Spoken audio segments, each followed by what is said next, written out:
Oke, sebelum kita lanjut, ini adalah video part kedua dari cerita kehidupan Chester Bennington. Lahir di sebuah keluarga yang boleh dibilang cukup sederhana. Ayahnya bekerja sebagai seorang detektif dan ibunya bekerja sebagai seorang perawat. Masa kecil Chester boleh dibilang cukup berat. Selain harus mengalami pelecehan dari umur 7 tahun dan harus melalui hari-harinya tersebut sampai dia berumur 13 tahun, Chester sekali lagi harus mengalami kekecewaan yang besar pada saat perceraian orang tuanya di saat dia berumur 11 tahun. Dan karena merasa tidak kuat menerima kenyataan yang ada pada saat itu, Chester pun mulai mencari pelariannya dengan menggunakan obat-obatan terlarang dan meminum minuman beralkohol yang sering membuatnya tak sadarkan diri. Bahkan di beberapa momen, Chester sampai nggak bisa buat menggerakin anggota tubuhnya. Pada saat menginjak usia remaja, Chester mulai menumpahkan perasaannya ke dalam musik. Bergabung ke dalam sebuah band yang bernama Son Dowdle and His Friends yang kemudian bertransformasi menjadi Grey Daze. Yang sebelumnya juga sempat menggunakan nama Lovely Bleeding.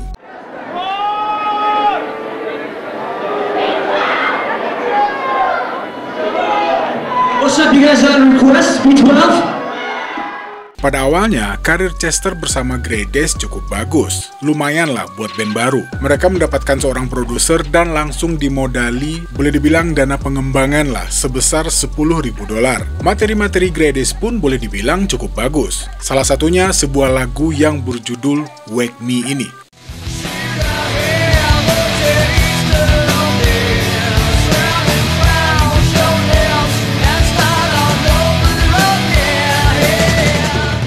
Mungkin pada saat itu, orang-orang yang mendengarkan lagu-lagu Chester beranggapan lirik lagunya bagus dan sesuai dengan genre musiknya, yang juga terdengar memprovokasi.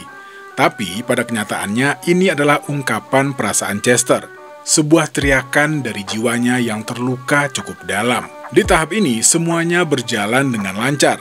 Karir Grey Daze cukup bagus pada saat itu, ditambah dengan kehidupan percintaan Chester yang membuatnya memutuskan untuk menikah pada tahun 96 di sekitaran umur 20 tahun. Tapi secara ekonomi Chester masih berjuang, bahkan cincin kawin mereka terbuat dari tinta yang dijadikan tato pastinya. Dan boleh dibilang buat Chester ini bukan pertama kalinya dia memiliki hubungan yang cukup serius. Chester sendiri pada saat itu sudah memiliki seorang putra dari pacar sebelumnya. Walaupun karir Grey Daze cukup bagus dalam artian panggungan lancar, acaranya juga banyak, tapi karena mereka band baru, jadinya panggung-panggung Grey Daze boleh dibilang ya kebanyakan acara promo lah. Dan bisa disimpulkan kalau pada saat itu Chester belum stabil secara ekonomi. Bahkan dia harus bekerja di sebuah restoran burger untuk memenuhi kebutuhan keluarga kecilnya. Tapi sayangnya setelah meluncurkan album kedua, band yang cukup dikenal di komunitas musik Arizona ini harus menerima kenyataan pahit. Mungkin karena penjualan yang kurang bagus, label mereka memutuskan untuk menyelesaikan kontraknya dengan Grey Daze. Diikuti dengan hubungan yang semakin memanas di dalam band. Dan akhirnya Grey Daze memutuskan untuk membubarkan diri di tahun 98. Sementara itu, di kota lain, sebuah kota yang bermandikan cahaya matahari, seorang anak berbakat juga sedang melewati masa remajanya. Berbeda dengan Chester, Michael Kenji Shinoda tumbuh dalam sebuah keluarga yang bahagia, berkecukupan dan mendukung Mike Shinoda kecil untuk menggapai cita-citanya. Mike juga punya kecintaan yang sama terhadap musik, walaupun dengan genre yang berbeda. Pada saat itu, band yang bernama Zero, yang beranggotakan Mike Shinoda sebagai rapper, Brad Delson sebagai gitaris, Rob Burden sebagai drummer, Dave Farrell sebagai pemain bass, dan Johan sebagai DJ ini, baru saja kehilangan vokalis mereka. Padahal saat itu, Zero baru saja mendapatkan kesepakatan dengan seorang bos dari perusahaan musik publishing, yang juga seorang produser yang bernama Jeff Blue. Situasi ini membuat para anggota Zero dan pastinya juga sang produser Jeff Blue harus memutar otak untuk mencari vokalis baru. Di tengah kebingungan ini, seorang teman dari Jeff Blue menyarankan untuk menghubungi seorang vokalis asal Arizona yang kebetulan bandnya baru saja bubar, seorang vokalis yang bernama Chester Bennington. Chester yang pada malam itu sedang merayakan ulang tahunnya menerima tawaran ini. Lewat sebuah kaset yang dikirimkan oleh Zero, Chester pun menunjukkan kebolehannya dalam bernyanyi dan memasukkan rasa ke dalam lagu-lagu Shiro. Yang di satu sisi, Chester sendiri merasa sangat terkesan dengan materi-materi lagu yang dikirimkan oleh band ini, sebuah gaya musik yang selama ini belum pernah didengar oleh Chester. Setelah menerima demo, Chester pun menyewa studio untuk merekam vokalnya, dan 2 hari kemudian dia kembali menghubungi Jeff Blue, mengatakan kalau dia siap dan meminta Jeff Blue mendengarkan hasil rekamannya melalui telepon. Jeff Blue mengingat, "Apa yang saya dengar membuat saya takjub. Lantunan suaranya memiliki cerita tersendiri. Itu ikonik, original, rapuh, mempunyai dorongan yang kuat sekaligus sangat menyentuh." Saya segera menelpon Brad dan Mike dan memberitahukan kalau saya akan segera menerbangkan Chester ke Los Angeles. Di tempat lain, ini sebenarnya bukan keputusan yang mudah bagi Chester. Pertama, dia harus meninggalkan keluarganya. Yang kedua, dia juga harus berhenti dari pekerjaan tetapnya. Walaupun bosnya berjanji kalau urusannya nggak berjalan dengan baik, Chester bisa kembali bekerja di sana. Singkatnya, Chester pun tiba di Los Angeles, bertemu dengan anggota band yang lain dan menyerahkan hasil rekamannya. Sebenarnya waktu itu bukan cuma Chester yang bakal diaudisi oleh Shiro. Setelah Chester berada di sana, seorang remaja yang seharusnya juga mengikuti audisi tersebut menolak untuk bernyanyi setelah mendengar suara Chester dan mengatakan, "Kalian bodoh kalau tidak mengambil Chester sekarang."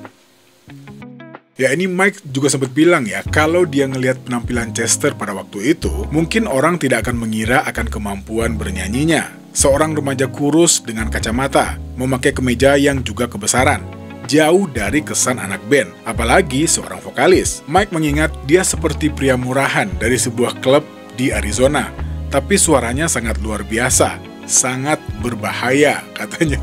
Ya, pria murahan ini apa ya kata-kata istilah di kita ya? Masa pria apa ya? Apa dong? Misalnya, tolong kasih tahu. Oke, lanjut. Setelah dari sini, sepertinya keadaan mulai membaik. Mike juga mengatakan kalau Chester akan mengubah band ini. Tapi kenyataannya, bagi Chester ini bukan hal yang mudah pada awalnya. Untuk pertama kalinya, Chester hidup bagaikan gelandangan. Dia harus tidur di studio, numpang di rumah teman, dan gak jarang dia juga harus tidur di dalam mobil. Tapi, hal ini gak mematahkan semangat Chester. Bahkan, ini bagaikan cambuk baginya untuk bekerja lebih keras lagi. Segera setelahnya, Chester mulai menemukan kecocokan dengan Mike Shinoda. Mungkin mereka berasal dari latar keluarga yang berbeda, tapi di saat mereka mulai menulis lagu bersama, keajaiban terjadi. Di sisi lain, ini juga merupakan salah satu terapi bagi Chester. Gak jarang, di saat mereka menulis lirik dan mendiskusikannya, Chester juga menceritakan apa yang terjadi dengan masa lalunya kepada Mike. Dan di satu sisi, Mike juga mengaku, selain istrinya, orang yang selalu dekat dengannya setiap saat adalah Chester Bennington. Mike termasuk salah satu orang yang mengetahui masa lalu Chester dan memahami perasaannya, dan bahkan menuangkannya ke dalam lagu. Chester juga mengatakan kalau lagu Breaking the Habit adalah salah satu lagu favoritnya. Ya, padahal lagu ini udah dibikin oleh Mike sekitar 5 tahun lah sebelum dia ketemu sama Chester. Cerita Linkin Park pun berlanjut. Mereka berhasil menandatangani kontrak rekaman dengan Warner Bros., termasuk pencarian nama baru untuk band ini, yang akhirnya menggunakan nama Linkin Park atas usul Chester.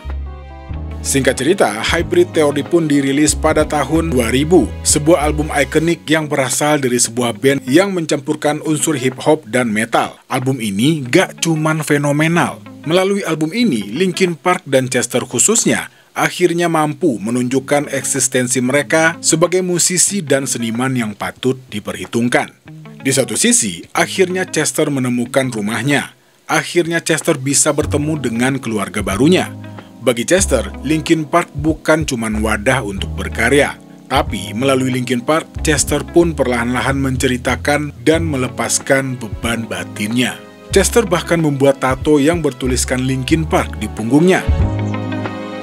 Sepertinya kesuksesan Linkin Park akan membawa atmosfer baru yang menyenangkan, menikmati kesuksesan baru dan hidup tenang dengan keluarga masing-masing. Di tahun 2002, Chester kembali menjadi seorang ayah. Istrinya Samantha melahirkan seorang putra yang bernama Draven Sebastian. Tapi, Di sisi lain, karir Linkin Park baru saja dimulai. Jadwal tur yang padat sudah menunggu di depan, dan sebagai band baru, mereka harus terus bekerja dan menghasilkan karya-karya baru untuk album selanjutnya. Sebanyak 80 lagu sudah dipersiapkan untuk album kedua mereka, walaupun hanya 13 lagu yang akan masuk ke dalam sebuah album yang nantinya akan diberi judul Meteora. Album ini sendiri dirilis pada tanggal 3 Maret tahun 2003. Proses untuk perekaman album ini boleh dibilang cukup sulit, tapi hasilnya sepadan. Album ini juga termasuk ke dalam 5 album terlaris di tahun 2003. Pada masa-masa ini, kehidupan Chester layaknya seorang rockstar. Pesta di mana-mana, meminum minuman keras, dan sepertinya di waktu-waktu ini Chester juga seakan-akan menjauh dari teman-teman bandnya. Walaupun hidupnya penuh dengan pesta, tapi ini adalah masa-masa sulit bagi Chester. Gaya hidup Chester dan kecanduannya terhadap alkohol akhirnya berdampak kepada kesehatannya. Puncaknya, Chester ditemukan pingsan oleh sang istri di rumah mereka, yang akhirnya berakhir di rumah sakit, yang berakibat kepada mundurnya pembuatan video klip lagu 6. Di tahap ini, Linkin Park mencapai kesuksesan yang besar. Gimana enggak? Di umur mereka yang masih kepala dua, mereka sudah bisa mendapatkan apapun yang mereka mau, terkenal dan punya banyak uang. Ya, impian semua orang ya, apalagi anak-anak muda zaman sekarang. Ya termasuk saya juga sih. Ya udah lanjut dulu. Di sekitaran waktu ini, Linkin Park mengambil rehat sejenak. Sementara itu, di tempat lain terjadi sedikit masalah dengan label, dan Chester juga mengalami permasalahan di kehidupan rumah tangganya, yang mengakibatkan perpisahan antara dia dan Samantha. Mulai dari sini, kebiasaan meminum alkoholnya mulai meningkat, walaupun musik tetap menjadi prioritas utamanya. Dan akibat perceraiannya ini, Chester harus kehilangan rumahnya, putranya, dan hampir semua uangnya. Chester harus memulai semuanya dari awal. Di sekitaran waktu ini, Chester tinggal di sebuah apartemen kecil. Bahkan apartemennya tidak memiliki sofa pada saat itu. Chester jarang terlihat keluar rumah di saat-saat ini. Semua harta benda, barang-barang, bahkan pakaiannya berada di rumah mantan istrinya. Dan Chester mencapai titik terendahnya. Bahkan di waktu-waktu ini, Chester sudah mulai memikirkan cara untuk mengakhiri hidupnya. Dan hal ini sudah dilakukan oleh Chester pada waktu itu. Beruntung bagi Chester, dia berhasil keluar dari situasi buruknya. Sebuah festival musik untuk penggalangan dana bagi korban tsunami kembali memberikan semangat baru kepada Chester. Dan gak hanya sampai di sana, Chester bertemu dengan 2 orang musisi di Los Angeles. Seorang gitaris yang bernama Ryan Schack dan Amir Derak. Dari pertemuan ini berujung dengan terbentuknya sebuah band yang bernama Dead by Sunrise. Dan lewat Ryan, akhirnya Chester kembali menemukan cintanya melalui seorang wanita yang bernama Talinda Ann Bentley, yang juga adalah seorang model majalah Playboy. Mereka menikah pada tanggal 31 Desember tahun 2005. Bersama Talinda, Chester nggak hanya menemukan sosok seorang istri. Sebagai seseorang yang juga mempunyai latar pendidikan di bidang musik, Talinda tidak hanya menemani Chester di dalam rumah, tapi juga di studio dan di acara-acara musik. Tapi, kebiasaan buruk Chester dengan narkoba dan alkohol nggak juga hilang. Orang-orang di sekeliling Chester pada saat itu bukannya nggak berusaha buat mencari jalan keluar untuk masalah ini. Hingga suatu ketika, Talinda, Ryan, dan Amir berhasil membujuknya untuk masuk rehabilitasi selama 1 bulan.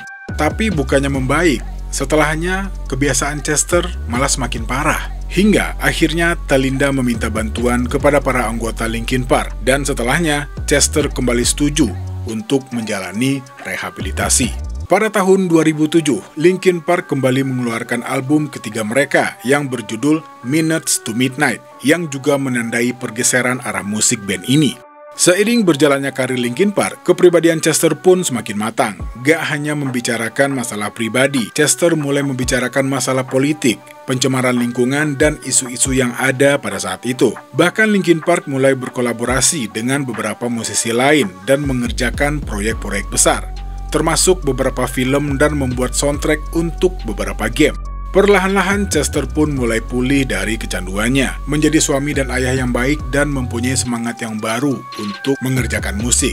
Sementara itu, Linkin Park terus melanjutkan eksistensi mereka dengan kembali merilis album yang berjudul A Thousand Sun di tahun 2010. Selanjutnya album Living Things yang dirilis pada tahun 2012 yang dilanjutkan dengan album yang berjudul The Hunting Party yang dirilis pada tahun 2014. Di sekitaran bulan Mei tahun 2013, Chester ikut bergabung dengan band idola masa kecilnya, Stone Temple Pilots, yang juga sempat mengeluarkan EP yang berjudul High Rise. Tapi karena Linkin Park juga memiliki jadwal yang cukup padat, akhirnya Chester memutuskan untuk mengundurkan diri dari Stone Temple Pilots di tahun 2015 dan memilih untuk lebih fokus dengan Linkin Park. Pada tanggal 18 Januari tahun 2015, sebelum melakukan konser di Indianapolis, Chester mengalami cedera pergelangan kaki karena bermain basket di belakang panggung. Dan akibatnya, konser berikutnya mau nggak mau harus dibatalkan karena cedera kaki Chester yang lumayan parah, yang juga mengakibatkan Chester harus dioperasi. Tapi ternyata proses penyembuhan Chester lebih lama dari yang telah diperkirakan, dan akibatnya Chester merasa sangat bersalah kepada teman-teman bandnya dan pastinya kepada para fans yang sudah menunggu kehadiran Linkin Park di kota-kota mereka. Dan hal ini kembali memicu kebiasaan lama Chester, meminum minuman beralkohol yang dicampur dengan pil penenang, dan setelahnya muncullah depresi berat. Tapi kali ini Chester berusaha jujur kepada dirinya. Dia tahu kalau dia butuh pertolongan, dan dengan kesadaran penuh memutuskan untuk kembali ke rehab. Setelah album Hunting Party yang dirilis tahun 2014, Linkin Park kembali mengeluarkan album ke-7 mereka yang berjudul One More Light. Dan boleh dibilang, album ini banyak banget dapat kritikan dari para penikmat musik dan khususnya para fans. Gak sedikit yang bilang kalau Linkin Park sudah kehilangan sisi rock mereka, atau kasarnya mereka udah mulai kehabisan ide untuk membuat lagu-lagu layaknya album pertama dan album kedua mereka. Gimana ya? Kadang para fans, tapi ya udah kita lanjut aja dulu. Seakan-akan album ini bukan dibikin oleh band yang sama, alias band yang juga mereka idolakan dari dulu. Padahal Chester sendiri bilang kalau album ini sangat personal, dan mereka mencoba melakukan pendekatan yang berbeda ke dalam musik-musik Linkin Park di album ini. Tapi, mungkin ada satu hal yang luput dari perhatian. Pada saat perekaman album ini, suasananya cukup intens. Karena pada saat itu, Chester baru saja mengetahui kalau ayah tirinya didiagnosa mengalami kanker. Dan sayangnya, alkohol kembali menjadi pelarian Chester. Tapi ada satu hal yang gak bisa hilang gitu aja. Dalam sebuah wawancara, Chester juga sempat bilang kalau dia merasa baik-baik aja jika berada di antara teman-temannya, keluarganya, apalagi saat berada di atas panggung, yang tentunya juga berinteraksi dengan para fans Linkin Park. Tapi, pada saat Chester sendirian, ada sebuah pikiran yang sangat mengerikan yang tertanam di dalam kepalanya. Sebuah pemikiran yang sangat menakutkan. I have a hard time with life sometimes. Right. Sometimes it's great, but a lot of times for me it's really hard. This place right here, this skull between my ears, that is a bad neighborhood, and I should not be in there alone. Pagi itu, pada tanggal 17 Mei tahun 2017, Chester mendapatkan kabar duka dari istrinya, Telinda. Sebuah kabar yang mengatakan kalau Chris Cornell, sang frontman Audioslave yang juga merupakan sahabat Chester, sudah pergi meninggalkan dunia. Sebenarnya berita kematian dan kelahiran ini boleh dibilang hal yang lumrah ya buat kita-kita yang masih ada di dunia. Tapi, kalau beritanya adalah kehilangan sahabat sendiri, ya pastinya akan sangat berbeda. Apalagi kehilangan seseorang yang udah kita anggap sebagai salah satu bagian dari diri kita. Dan pastinya ini bukan hal yang bisa kita lewatkan dan kita lupain gitu aja. Bagi Chester, banyak hal dan cerita yang sudah dia lewatkan bersama Chris Cornell semenjak persahabatan mereka dari tahun 2008. Selain Chris Cornell juga merupakan salah satu idola Chester, kedekatan mereka juga semakin erat karena Chester juga ayah baptis dari putranya Chris Cornell. Tapi di satu sisi, Chester berusaha buat ikhlas melepas kepergian sahabatnya ini. Bahkan setelahnya, Chester kedengaran lebih bersemangat daripada biasanya. Dia juga mengatakan kalau pada saat itu dia sudah mempunyai ide-ide lagu baru untuk materi Linkin Park selanjutnya. dan beberapa rencana lain yang sudah disusun oleh Chester bersama dengan teman-teman musisinya yang lain. Dari pihak keluarga pun mengatakan kalau mereka tidak melihat hal yang mencurigakan dari tingkah laku Chester. Bahkan Chester terlihat sangat menikmati hidupnya pada saat itu. Pada tanggal 20 Juli tahun 2017, Chester lebih dulu pulang ke rumah dari liburannya bersama keluarganya karena dia harus menunaikan tugas bersama Linkin Park. Menurut informasinya, pada waktu itu Linkin Park akan melakukan sesi pemotretan. Hari itu berjalan seperti biasanya. Drivernya sudah menunggu di depan dan asisten rumah tangganya sedang mempersiapkan kebutuhan di rumah. Tapi Chester nggak kunjung keluar dari kamarnya, yang membuat asisten rumah tangganya memutuskan untuk masuk ke dalam kamar Chester. Hal selanjutnya yang terjadi adalah teriakan dari asisten rumah tangganya yang melihat Chester sudah tak bernyawa. Walaupun pada waktu itu sempat ditolong sama 911, tapi apa daya. Chester meninggal dunia di umur 41 tahun, tanpa ada satupun zat aneh yang tertinggal di badannya. Jadi kita bisa menarik kesimpulan, kalau pada saat itu Chester tidak di bawah pengaruh zat atau obat apapun. Ya sebenarnya di atas sudah sempat saya singgung, Chester akan terlihat sangat normal saat bersama dengan keluarga, teman-teman, dan mungkin di depan para fansnya, atau boleh dibilang di depan umum lah. Tapi di saat dia lagi sendirian, nah ini. Sepertinya sekian dulu video kali ini. Ya mudah-mudahan gak bosen lah nontonnya. Oke, kalau gitu saya Al pamit. Terima kasih banget buat teman-teman yang udah pada nonton. Assalamualaikum warahmatullahi wabarakatuh.